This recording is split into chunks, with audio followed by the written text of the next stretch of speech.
Good afternoon, guys. Hope you're all well. Happy Sunday. So it's that time again, and we've got another guest today. Hello. So this is Luke. This is Luke. He was our first Mean&Clean sign up. He signed up to the package, didn't you, Luke? Yes. They were bullied into it. We beat him up a little bit to get him to sign now, didn't really? So So do you want to tell us a little bit about your story, your background, how you sort of came to think that you or feel like you needed the help from us? Yeah. So basically, we're alcohol and cocaine. Yeah. I managed to get off it once, but slowly slipped back into it when I was at the pub on a weekend. Yeah. And then the one night thing we're turning into full weekend to longer in some circumstances. But spending way too much money on it, wrong crowd. And then it got to a point I was pretty much at risk of losing family and everything that I'd managed to work up to. Yeah. So I gave me a head a shake, saw that Marcus were doing it with you, and then that's when I've reached out, basically, seeking the help. I mean, I recall that first message we got. I think it was off your missus. I think she'd messaged me originally. Beth did, didn't she? She reached out initially, and then we got in touch with you, didn't we? And at first, it was quite a slow process to sort of get you on board. That tends to be a thing, and with myself as well. When I sort of signed up and collaborated with Jody to get clean, it were a case for me of, right, I'll get this weekend out of the way, I'll get my last session, I think you do that, don't you? I think you do that. And then, but I was at a point where I knew I wanted to get ready, but you kind of just want to have one last blowout. Yeah. A lot of people don't realise is that one last blowout could be the overdose. It could be fatal, couldn't it? It could be fatal, that last blowout. Do you know what I mean? Originally, I planned with you to start on Monday, didn't I? But then I said, "Fuck it, we'll start on Sunday." Yeah. So we started on a Sunday. We started day before, didn't we? But you actually started on your own accord before you signed up with Mean&Clean, didn't you? So you started your sobriety and you cut your beard out and that, because you started just after Christmas, I think it was. Just before. Yeah, it was before one. But you'd already done a few days clean anyway. Well, we're after first call, obviously our first video call that us three had, and I was supping that night, and then it got to after the call, whatever I had left at midnight, I think it was. I think I had a couple of cans left, and I just went. Beth was pottering around in the kitchen. I just went and poured them down the sink, and I went, right, it's starting now. I give all my beers away at Christmas, so I didn't have any alcohol, and I bought myself some alcohol free, just to get me through. But yeah, we're just I think it was a Friday before Christmas. To start there, and I mean, it was my first sober Christmas, and it was your first sober Christmas. Yeah, so just starting, I think it's a massive achievement, isn't it? Yeah. What day are you on now? It must be 40. It's 40 tomorrow, I'm on 39 today. Right. I think as well, like, when you do get a bit of hype behind it, like when you share your progress, because you've been like myself and Jody, you're not being scared to sort of post what you're going through, and that you are doing this, you are going through this journey, and when people are showing you support, and when people say, oh, you've had a set of bollocks on you to do this, you kind of feel accountable to everybody. Yeah. Everybody on social media, not just us two, but and not just yourself and your family, but everybody on social media, because whether they're supporting you or not, they're watching to see whether you make it or you fail. Not everybody wants to see you make it. Some people want to see you fail so that they can say, well, I knew we'd fuck up. Yeah. But when you've got that sort of push and that drive behind you, it sort of spurs you on to get through the hard times like Christmas, birthday, New Year, that kind of thing. Yeah. Well, it was the first time I posted, I realised that, to be fair, because usually I know you've been posting on the Mean&Clean page, and I've just been sharing it, but I think it was 30 day. Yeah. I put the post on, and it got more likes and comments in that than I thought it would.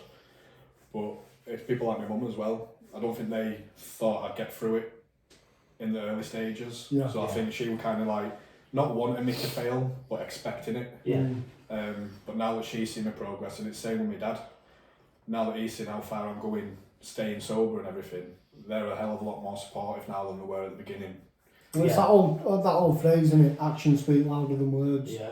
You know what I mean? And when, like I said, when you are being accountable on social media and to the world basically, then that's probably the most purest and out there form of accountability, you know, and when family and friends see that you get, which is good that you're getting family and friends support you, because a lot of family and friends won't, you know, there's a lot of hidden jealousy in family and friends, and I found that some people want you to be unwell. People want you to struggle. Some people, unfortunately, because their lives are shit, or they're struggling, they love it and thrive off other people struggling. We've noticed that, me and Vic's, with friends we've got, and had, well, more had now they've gone. But it's just one of them things, isn't it?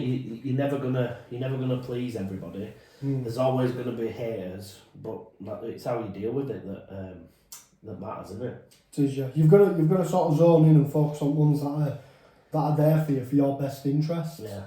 You know, like the ones, like I've had people say to me, you know, since you got clean and sober, you're not bothered about me now and all that kind of thing. And it's not a case of that, but and I'm not falling out with you, but there's a lot of negativity that comes with certain people. You know, some people like to be stuck in a rut. Some people like to be stuck in that state of depression where they don't want help. They do, yeah. Because it's all eyes on them for wrong reasons, and you know, they want to be a victim. They want people to feel sorry for them and that kind of thing. Like with me, yeah. Don't get me wrong. I was posting up what I was going through and everything like that, but at the same time, I also balanced it out with I'm working on it. Yeah. Do you know what I mean? Like I'm not going to post, yeah, I'm a drug addict and I'm stuck and there's nothing I can do. I'm actually showing you that there's something, I'm doing something about it. You know, and people can be supportive, but you tend to find when you've cracked it, some people go, you know, that the contact with you gets less. Yeah, you notice that. And they want you to do well, but not better than them. Yeah. You know, and that's why, like with us two working with you, we like every month you can vouch for this. We say to you, right, we've got a new plan this month. This is what we're going to focus on this month. You know, so first month it was a case of just getting to 30 days clean. Now what we're going to do is we're going to focus on mending relationships. Then we're going to focus on, you know, your workload and your career and your relationships. So like each month there's something new to work on, you know, and we want you to do well. You know, we're not one of them, like, if anything, we want you to do better than us. You know, if Let's not get bigger than me though. That's that mentality I'm on about. Stay away from it. Yeah, no, it is, and you do, obviously, every person we have in our programme, we want them to succeed, don't we? We wouldn't have started this business otherwise. Yeah. You know, it's important for us, and it looks good or it looks bad on us if they don't succeed. And obviously, not everybody is going to succeed.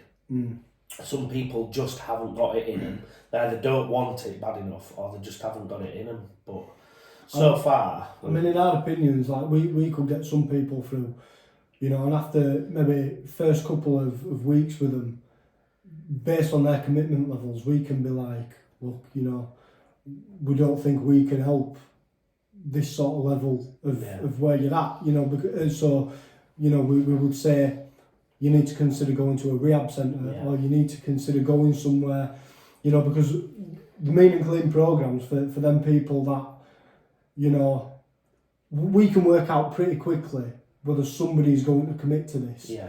You know, and this isn't just a lifestyle, you know, we implement a way of life for people. It is, yeah. It's basically writing your life in a book sort of thing.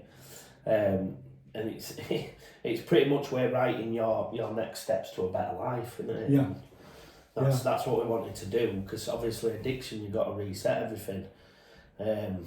And yeah, it's like, you know, the next Etch-a-Sketch, I always think of it. All that shit built up and then you just go and it's gone and you start again. Yeah, that's it. Can you give us an idea though, Luke, like how bad it was for you? Like how much were you drinking a day when you did do coke? How much would you sniff, and you know the sort of... Just before I reached out, basically, when I realised it was a problem again. Yeah. Well, just like in general, like, you know, all of it. Well, obviously, there were a few years back I was heavily addicted, where I was working, but the drugs and the alcohol were more important to me at that time. Yeah. Managed to stop it then, luckily enough, but I slowly crept back into it. So it got to a point where every weekend you can guarantee I was out. And in some instances I were out from Friday night, not getting home until Monday, maybe Tuesday morning. And obviously through there, no sleep, drug fueled. Got to a point I wasn't telling the other half how much money I were earning, so I had a bit more money to spend on the alcohol, the drugs. I could spend easily a couple of hundred, probably a day. Yeah. Which wasn't ideal because I could have gone to house, kids, and everything like that. You don't think like that though when you're an No. addict, unfortunately. In the drinking, every day I would go into pub after work, having a couple of pints there, maybe not getting home till 10 o'clock, but I'd end up drinking like a crate or more when I got home. So I was waking up next day feeling shitty by the time I'd finish work. Same cycle, just again and again. And did you notice like a sneaky, well, I say steadily, but it's sneaky, but it happens quite quick. Like when you get in habits and routines of doing that, going to boozer after work, you know, you'll have a few pints, so you're spending money on beer, then you're spending, you know, you have a good idea then, because a few pints in, you want to get a bag or whatever, so you've spent another 50 quid there, you know what I mean, because you can never just get one bag, it's got to be two. You know what I mean? So you get 2 bags, so that's 50 quid there, you could spend £100 a night, then you're getting your beer when you get home. And then if that's like a daily thing, or it happens so many times a week, did you notice that started having a massive detrimental effect on your income and like what money you were taking home for bills, kids, you know, to live basically? I noticed that, yeah. I noticed it was creeping up to the point where if I didn't stop when I did, it was going to get to a point I'll probably end up doing it every day. Yeah. Which again, vicious cycle, I didn't want to go down. But yeah, all the money that I spent on that, I wasn't getting home till kids were in bed. So I wasn't spending time with family, I was spending all the money and not putting it into the family. Yeah. Like I said, it got to a point where me and the half were pretty close to just calling it off and stopping everything, and pretty much kicking me out of the house. So that's when I realised. Yeah. And you have to take your hat off to them in a way, because it's like they put up with it for so long, don't they? You know, and they see that you're self-sabotaging, really. Yeah. But you are sort of stuck in a cycle, and we always say the first thing we want to do with people, with our programme, is we want to break the chain, break the cycle. So we need to look at what environment, what settings, what triggers there are, you know, what their daily routine will be. And throw a massive fucking spanner in there and change it, strip it right back and change it. And it's very hard to recover in what I call the danger zone. So it's like, so for me, I could have gone to a rehab centre out of this area, but I thought, no, if I'm going to do it, I'll go to a rehab centre smack bang in the heart of where the danger zone is, because I can recover out of the area. And there's no temptation there. I could be living next to, living next to fucking a drug dealer's house in a rehab, but because I wouldn't know, there'd be no temptation there. But if I recover in Cass, you know, where I know every single person that sells it more or less, and I still manage to maintain my sobriety and my progress, then I can go back out into the real world after I've finished rehab, and I've beaten it. But then I thought, well, you know what, no, because I need to be able to, I want to do it, recover the hardest way, which is literally having my freedom, like we've all had this freedom, and we've had to recover it off our own backs. You know, we've had to literally go through the tough change of moving routine, changing habits, implementing habits, cutting people off, not being told to do it by a professional, but doing it off his own accord. Do you know what I mean? That, which for me, because I did it that way, you've done it that way, you've done it that way. Now, I have every confidence in the world in all three of us that we can live in this real world and not be tempted. Because the only way I would relapse is if I found myself with somebody who pulled it out and it caught me off guard. Don't get me wrong, I would be very mentally tough now. And I'd be, because I carry a lot of pride with obviously how far along in my journey I am. But if somebody pulled it out and started racking a line on the table now, I would struggle massively. But I'd be pretty confident that I'd be able to go, you know what, no, walk away. Yeah. But that would be hard. So that's an avoidable trigger, isn't it? Yeah. That's what we're saying. Like I know people think they're your mates, and in some senses they are. But if they're doing that and they know that you want to recover, then they'll take a step back and they'll say, right, we won't put Sen in this situation. We won't go to the pub. We'll go. Well, why don't we go out for some food? Do you know what I mean? And they wouldn't get it out. But the other ones that are pushing it upon you, they're the ones that you've got to get away from. Yeah. Not saying that you can't see them ever The again. ones that gloat about it in front of you. Yeah. Do you know what I mean? Come on, like wafting it. Come on, have a drink. Come on, I've had that. I've had not the drugs. I weren't bad with the Or drugs. it's the people that don't celebrate your progress. They kind of remind you of where you've been. So it's like you're not out at Woods yet, or it's a case of remember, Oak could set you back off. It's like, well, hang on a minute, why aren't you looking at progress that I've made? Do you know what I mean? Instead of giving me a pat on the back, you're telling me you're just an inch away from falling off again, which then implants it in your brain. All this progress, is it progress? And could I go back to it? Do you know what I mean? So people do have to be very careful, sort of how they speak to people that are recovering. Yeah, do you know what I mean? Like, we could have an inside joke. Like, after all our podcasts, we always take piss and go, Rachel, we go down pub, laugh. But we can handle that. We can handle that, and we do that because we know that it never fucking happen.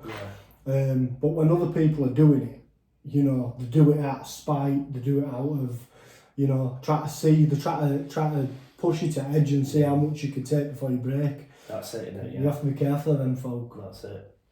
So what I was gonna say is the next bit of the show was week. Plural, because it's our weeks. because there's 3 of us, so it's plural. It'd be plural if there were just 2 of you as well. Yeah. I knew But there's that. more than one, so it's That's fucking correct. plural. That's correct. I don't even know what fucking plural means, mate. So colour. I thought So that colour. I thought It that looks like blue, but it's purple.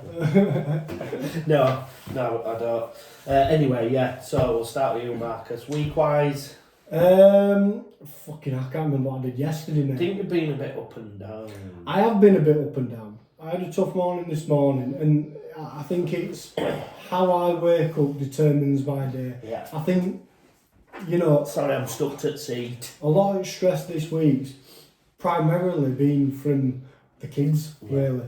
You know what I mean? Which then can cause arguments between you and partner, and because kids, they're sort of, in world of their own, aren't they? And they're doing their own thing, and they can't see what they're doing wrong sometimes, and it stresses you out, which, that's just kids. But when you've had a problem with substance abuse and, you'd wait till they go to bed, and then you'd That's it, isn't it? leave your partner in the house, and then you'd fuck off out, and then go get a bag and then do a line somewhere and not come home. Yeah. That used to get me through, like, that can deal with stress now, because later on I'm going to have a line. Well, that were it. Like with me with drink, finish work. Well, once kids are in bed, just relax with a drink. Yeah. But it's hard now not being able to do that. But I like the challenge of it. I like the mental aspect of it, where I can just do it. I can just do it easily now. There's not a time where I do miss the sort of relaxation, like I've said before on podcasts, but I just have to do something that I'll probably fucking fall asleep most of the time. Do something that stops me sort of thinking about it.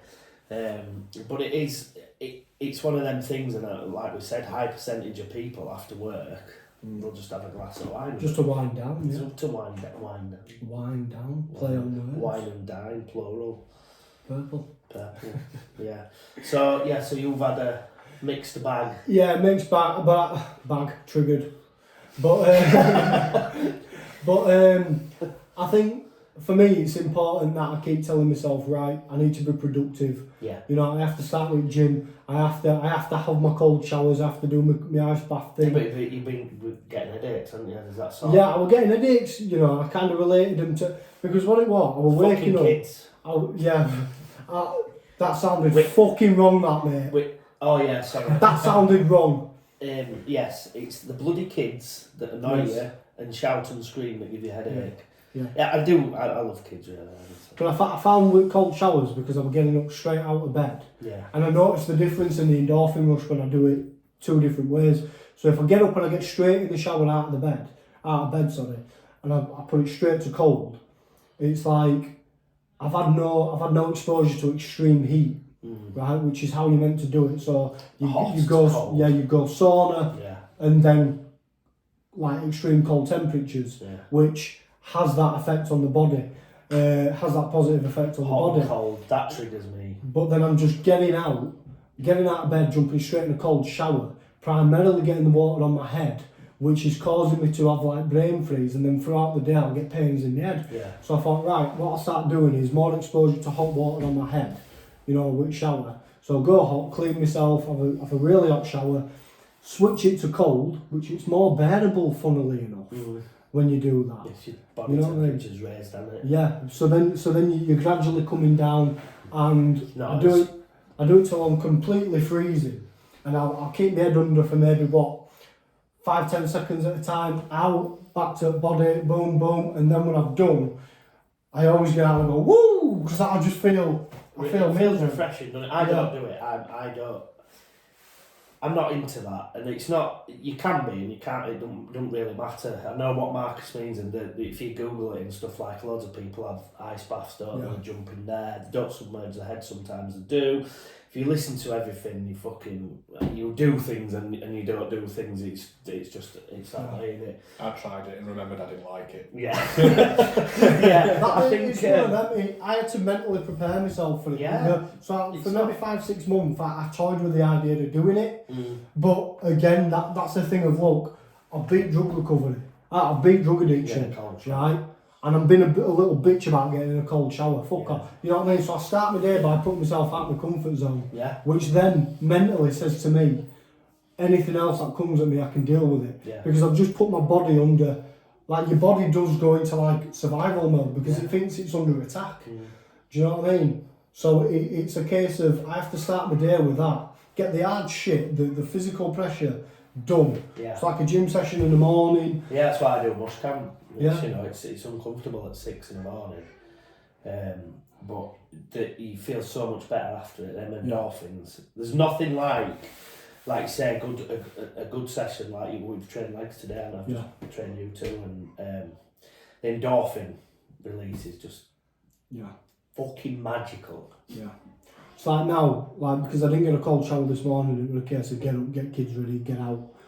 So I had a cold shower this morning. But I know if I don't get one, it will affect my sleep. Yeah. Because you sleep so much better when you're on them. And I've noticed that, I've noticed a bit of a correlation between my mood dipping lately, because I'm doing the cold shower thing, but I've not had a sauna for a while. Yeah, you haven't, have you? So I've noticed the stress going up. Like I was able to manage it a lot better getting a sauna than a cold shower. Do you know what I mean? So I think I need to jump back into that. When you find something that works, and then bit by bit you start letting go of, it can happen, because you think it's alright. It's so imperative that you stick to it. Yeah. Because you will find out why you were doing it. Whatever made you feel good at that time, keep doing it. Yeah. Do you know what I mean? Keep fucking doing it, because as it slips away and it declines and comes out of your routine, You'll regret it. Your body as well. Your body gets used to stuff, doesn't it? It sort of combats itself for what's coming. It knows, you know what I mean? And it can play tricks in your mind as well, can't it? Yeah, massively. You've done something last week, say training, you've done a weight last week and you don't eat it this week. You're like, why? Mainly because it's playing in your mind that you want to beat it. But it's that same with everything in life, isn't it? It's just fucking...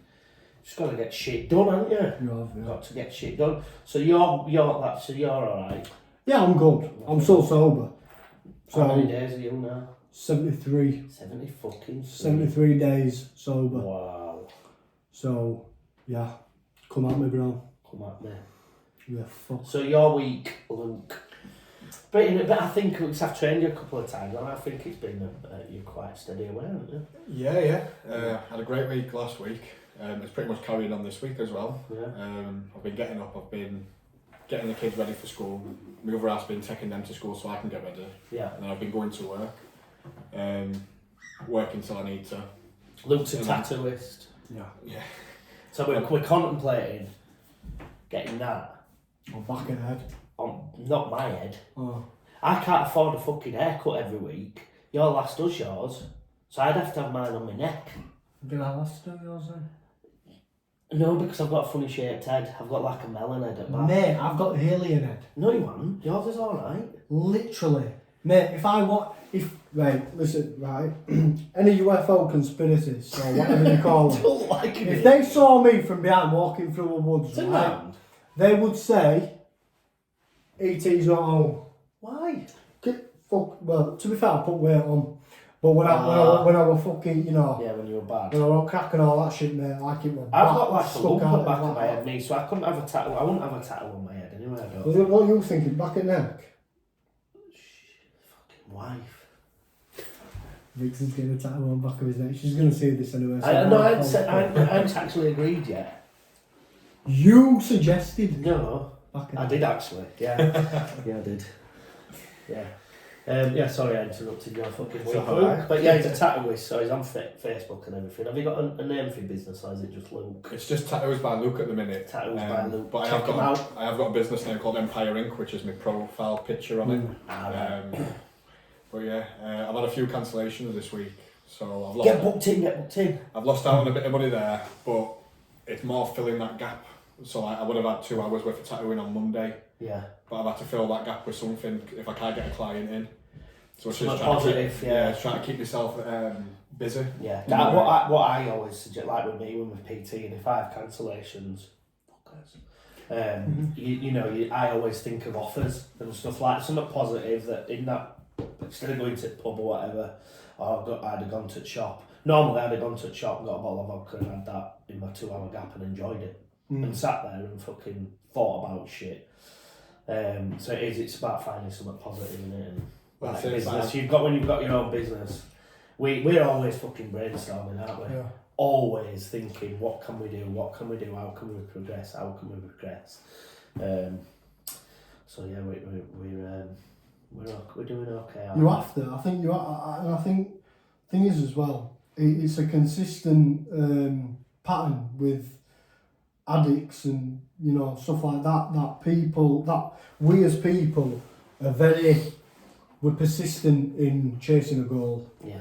Do you know what I mean? Like, because we sort of, it's similar to chasing that high. Well, it is, isn't it? Do you know what I mean? We It is. like progress. We like making, making progress with whatever project or business that you're doing, whether that be gym or, just your job. It's all about, and I've always been like that myself. Yeah. I've always been about progression, Yeah. and I've always been proud to say that. Yeah. Like, I don't want no comfortable life. No.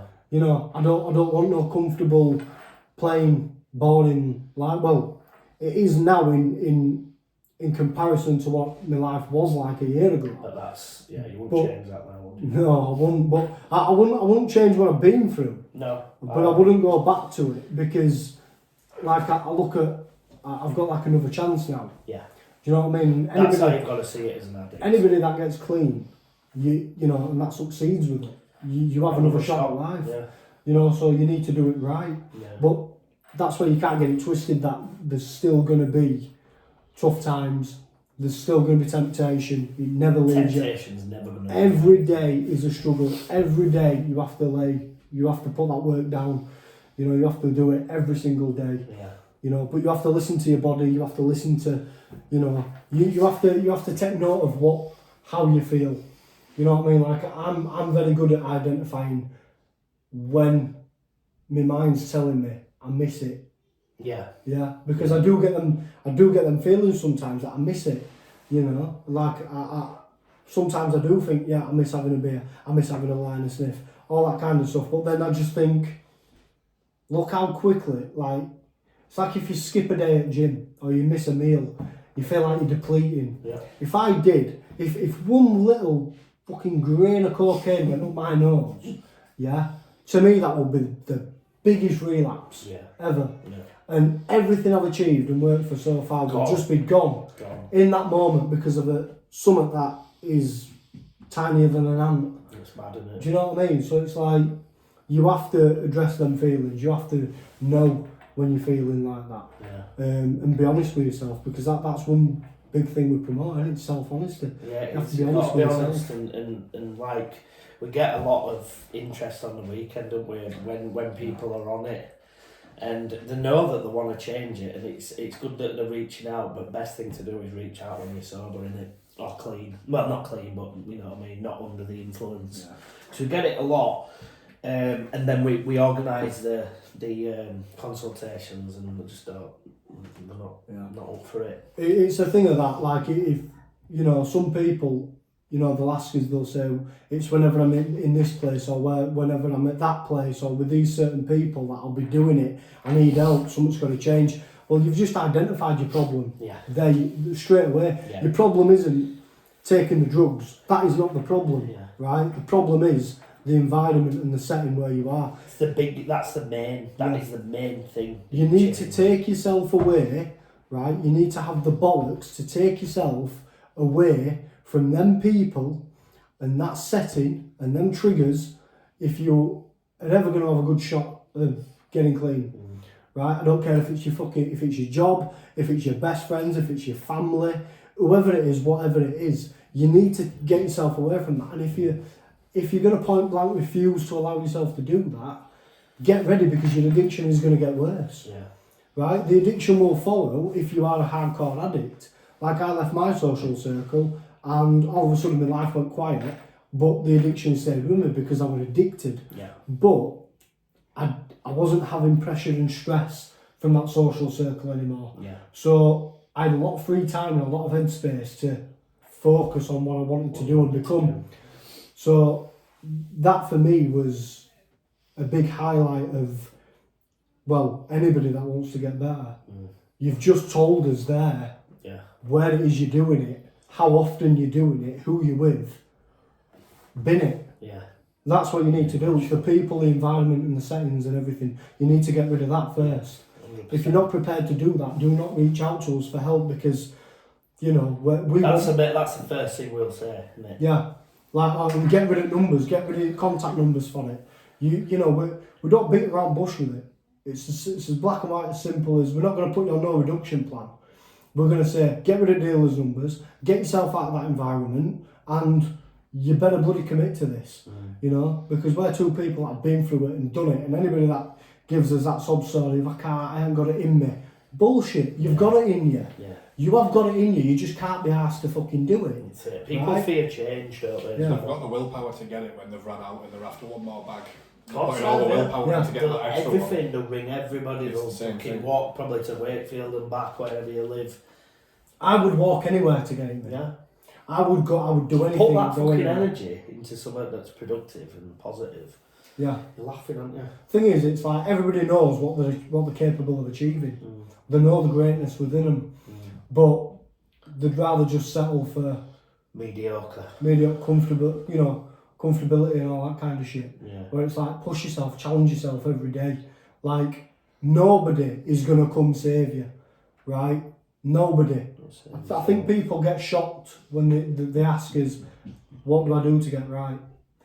And it's a case of, right, this, that and that. Yeah. And straight away they're like, oh dear. What they're expecting is some sort of magic spell to be cast on them. Yeah. It all starts with you.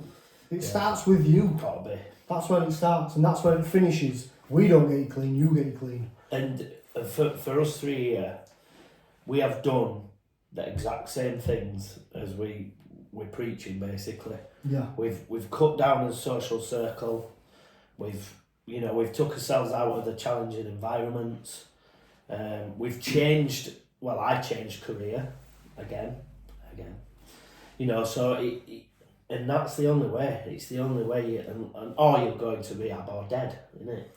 Yeah. Like whatever it is, like I said, whatever higher power there is or anything like that, it'll get you clean in whatever way it seems necessary. It deems necessary, Yeah. whether that be prison, death, rehab, you know, or simply just coming across Yeah. the right people. You know, the right people at the right time. I find like I always think everything happens for a reason. My mum used to say it, and I'm a big believer in it, me. Yeah. And I just think that like we've had these struggles because we're good enough to fucking to win it and to beat the struggles and keep moving forward. Yeah. And I always think that, you know, if you can beat addiction, well, you can do anything. We've said it before, we've reiterated it. But yeah, there's a lot of, I think people think too much into it. They'll straight away, if you said right, you need to break down that social circle or whatever, they'll be thinking, but what am I going to do Saturday night when he rings me up to go to the pub and we get that's straight away what they'll think, straight to the weekend, won't they? Or where they're gonna, what would I do then? What would I do? Or some people that say they can get clean with the crowd that they get high with. Yeah. No, you cannot. You're happen. lying to yourself. It's not going to happen. You're lying to yourself. You can't do it. You cannot get clean with people that you get high with. No. You just can't do it. Even if you all went into a recovery together, you have to do it separately because you're going to tempt each other too much, right? It'll have like a thingy effect, won't it? A scale effect as well, because 9 times out of 10, if say there's 4 people recovering together and one of them falls off, and then it weakens the other ones to fall off, and it just has a skill or domino. Not bad. The skills get fucking knocked over. The addiction knocks them down like skill. Like a bowling ball. Yeah. It's like a manifest as well, though, because one person will plant it in the next person's. That's it, isn't it? Yeah. Thinking about it. Yeah. Like, you're always on about banks, aren't you? I'm always on about vodka. You're always on about... I've just... Bangs on. I've stopped going on about it. Yeah, so... My week, what's my week been like? What day is it? Sunday. Is it Sunday? Sunday, yeah. I've had a tough week. I told you one of the days, didn't I? Yeah, you did. You messaged. I had a bad day. I don't know what it was. I just felt really low. Like, really low. And I knew it'd pass. And it did. And that's the times where you've really got to dig deep. Remember why you fucking started this journey. Remember why you're doing it. Because I could have easily, well, I wouldn't, but I could have just done with that feeling of a drink. Yeah. Just to chill. And I don't know, there were no triggers, nothing. It was normal. I'd been to the gym, that were done. You know, nothing changed, but I just felt really low. But next day I was fine. I said to you, you were like, "You're alright," didn't you? And I said, I think that's another thing, just be fucking honest. Just message your mate. If you you're feeling shit, you asked me, you said, "How are you feeling?" I just went, "Fucking shit, mate, to be honest. I feel really low." I mean, I worried about it. Well, you came out with it and you said that you're struggling today, but mate, I'm struggling today. Yeah. And then we had a bit of a chat after that, but then I messaged you later on saying, "How you getting on? How's your head? Is it levelled out?" And I didn't get no reply, and I thought, fucking... Sleep. Well, I messaged Vixen, just sent me a video where you snoring, and I thought, normally I give some fucking shit for it. Oh, he's alright then. Yeah, I thought I'd give some shit for it, but I thought I'd rather him be asleep than fucking necking a ball of vodka. Do you know what I mean? Yeah. And that's us. Do you know what I mean? Like, even with Luke, like, we'll tell Luke, like, if we've had bad weeks, because it's showing him just that, look, honesty. we're no fucking, messiahs or not like that, and we're showing him that we do still struggle. Do you know what I mean? But doing shit like this helps us. Yeah. Like talking about it and helping people. Yeah. Which Luke will get to that stage at some point in programme where his mission will be to fucking help somebody. Yeah. Because then someone will reach out to Luke. So as soon as somebody sees a post and especially when you get into, I think I'm not far off like 300 days sober. When you get into them sort of figures, that people, you get so much people like wanting help and that. And it's a nice feeling. It is a nice feeling. It's a much better feeling than getting fucking smashed and waking up next day and not knowing what you've done. Yeah. Fucking down, walk out of wherever you are because you might have fucking done something. You know what's mad though? I'm going to say to you, because we went to school together, didn't we? Yeah. How many people now? And I mean, we won't mention names, but how many people that are still, that we could look back on in his last year 11, who were using drugs, and that's still using them today. You know what I mean? To be fair, I can think of a few that didn't used to take it, but do now. What do now? And the worst thing is, they're in professions where, again, no names, but they're athletes. Yeah. So. I don't think the dealers here.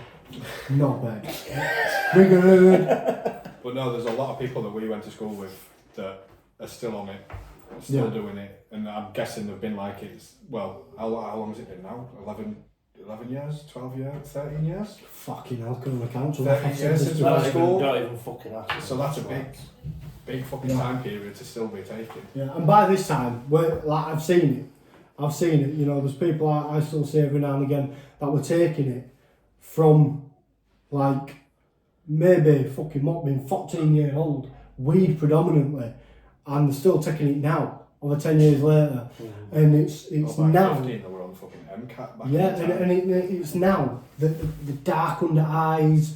They've lost so much weight, and it's just like they've got no teeth. They've got no money, no teeth. You know what I mean? And it's sad to look at because, like at school, they were shit at either rugby or you know they were good boxers or whatever, and they could have had a bright fucking future.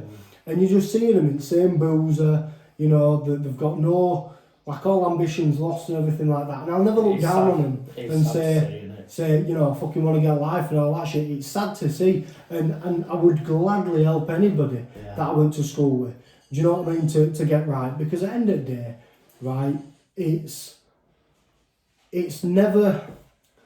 great when you see people you know and your friends progressing. I'll always celebrate people's wins, but I will not be one of them people that if you're struggling, you know, I'll just ignore you. Like I'll put my hand out for you, but you've got to want to do it. It's got to be. Do you know what I mean? You've got to want to do it. Yeah, and 9 times out of 10, right, even with me, not a lot of people knew I was struggling, right? And it tends to be people you'd never expect. Yeah. Because I was so out there, such a confident character, and you know, and then all of a sudden, boom, on Facebook, I've been a cocaine and meth addict. Yeah. For God knows how many years, and I've done it right under all your noses, and not one of you had a fucking clue. You know, so your judgment of me was wrong all along, and you know, but I don't know they're struggling unless they tell me they're struggling. Yeah, it's as simple as that. Like I'm not going to go to people and say, do you need help, right? Yeah, no. Because at the end of the day, it's down to that individual to say, I need help. Yeah, and we always say when that happens that's your first big win. Yeah. Admitting that you need help and asking for help. Yeah. And I think that's a lot of people are scared of that, aren't they? Because some people, like one person said to me once, I've been wondering when you're going to message me and ask if I want help. No, because that to me is you're looking for somebody to come and save you, kind of mentality. And nobody's coming to save you, pal. Yeah. As blunt as it is, nobody's coming to save you. Yeah. You need to reach out for the help. It needs to come from you. Yeah. Any recovering addict will tell you it needs to come from you. You need to agree to go to that meeting. Yeah. You need to take yourself to that meeting. You need to be consistent with the plan, with the programme. Whatever way you're choosing to get clean. You know what I mean? Whether that be AA meetings, through Mean&Clean programme, you know, or just getting out of the area and starting a new life. However it is you're doing it, you need to make the first move. That's it. That's it. Right, so there was something else I was thinking about. See, this we don't plan them, you see, because it's off the cuff. It's just like 3 lads at a coffee table, no booze, no drugs. Fucking no, innit, mate? Water. Mine's finished. Or is it? It is water. It's water. It's not Volvic though, it's hard tap. I reuse a bottle. That's my Volvic vodka. VO. Triggered. Yeah, so we the open, we've had a lot of interest. Yeah, the open night. Luke is going to be joining us to talk about his experiences face to face with people, aren't you? Very quickly though, just so we've sort of heard like how bad it was, but what's the change since you've been doing this with us? What changes have you, apart from obviously nearly being 40 days sober, like what differences have you noticed in your life? Sort of like family, work, you know, your mental state, things you're doing differently. What? Well, I found a new addiction. Yeah. Which is the gym. Hey, I've been pretty much going nearly every day. family life is a hell of a lot better. I'm spending time with kids, I'm spending time with Beth. Obviously planning the wedding for next year. That's a big focal point, isn't it? Mentally, I'm feeling a hell of a lot better in myself and everything else. Yeah. I'm in a routine where I'm waking up at 7-8 o'clock every morning instead of laying until dinner time. Is your body just waking you up at that time? I'm getting tired a lot earlier, so like 10-11 o'clock I'll take myself to bed, I'll watch TV, and half hour after watching TV in bed I'm ready to sleep. And then I'm waking up at 7-8 o'clock every morning consistently. And then my work's taking off a hell of a lot better. I'm putting more effort into it. My diary's filling up with clients. I'm at least 2 weeks ahead of all my bookings. So in the past, since just before Christmas to now, everything's just excelled.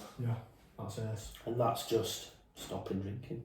And I've been a lot more bouncier as well. Like, it's annoying the shit out of Beth at the minute because I'm waking up and I'm tormenting the life out of her because I'm bouncing with energy and she's still half asleep. So I think one morning she's going to kick my head. I think I'm probably going to get done for this and loads of abuse, but I think women aren't as good as blokes in the morning. Yeah. I was just looking at camera, thought women were going, you fucking knob, and then I was looking at door to see someone flying through it from bricks.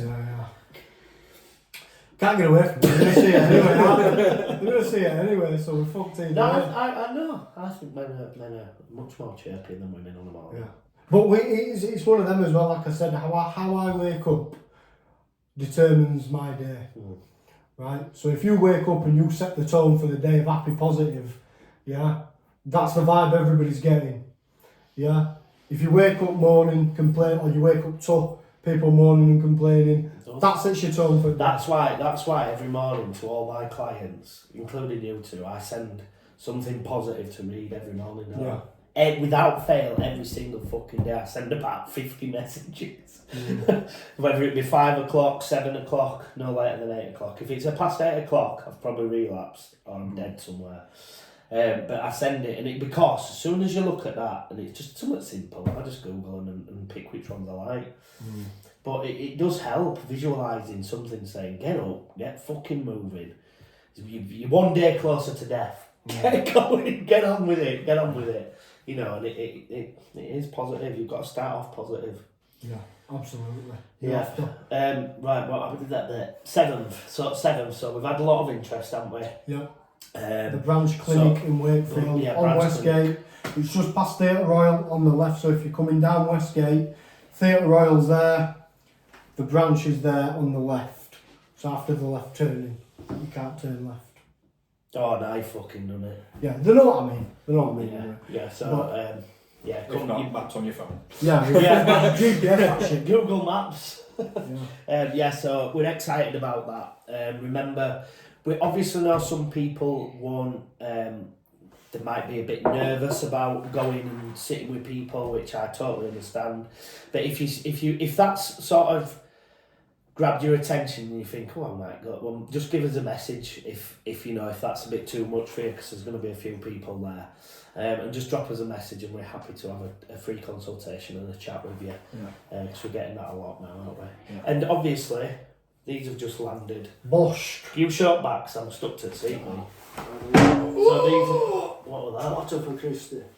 So we've just had these designed by, I don't know his surname, but he's proper top lad, Elliot. So going forward, these will probably be everyone who signs up to our package will get one. Going forward. And if you just want one in general, you know what I mean? Drop it in You have to be clean, clearly, because that's just content. And we don't mean getting a bath or a shower.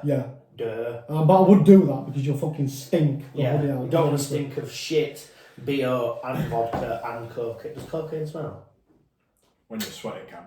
Yeah, it makes you sweat like fuck. Sweat and meth, mate. Don't even get me started on meth. Wow.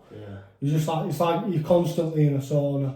No will cool you down. It's like you get a shower. You could get a shower. That's my worst. Coke and meth, mate. right? And if you've had a load of beer and then you get a shower, Oh no. like Best things getting a hot shower, right? You clean yourself, bit time you've dried yourself, you're sweating back out. Anyway, it's fucking horrible, man. Fucking shit. Yep, so enjoy the rest of your Sunday, guys. We're going to post this up. Big thank you to Luke for joining us. Thank you, Luke. No Top problem. man, our first Frankenstein. Signed up for another. Have you signed up for another month? I am, yeah. Yeah, signed up for another month. So, yeah. Are you going off 3 or 4 this Well, time? you did 4 on your birthday, didn't you? Yeah, so And we'll let's go- Luke decide. Oh, I'm not being stuck in the middle of No, this. I don't mind. Well, technically you're in the middle, so I'm Switzerland. I don't mind which, as long as it's not 4, it's wrong. 5 then. Right, that's alright. 6. No. Are we counting down 5, 4, 3? So 5, 4, 3, 2, 1. Yeah. Right. 5, 4, 3, 2, 1. keep it mean, keep it clean. boom.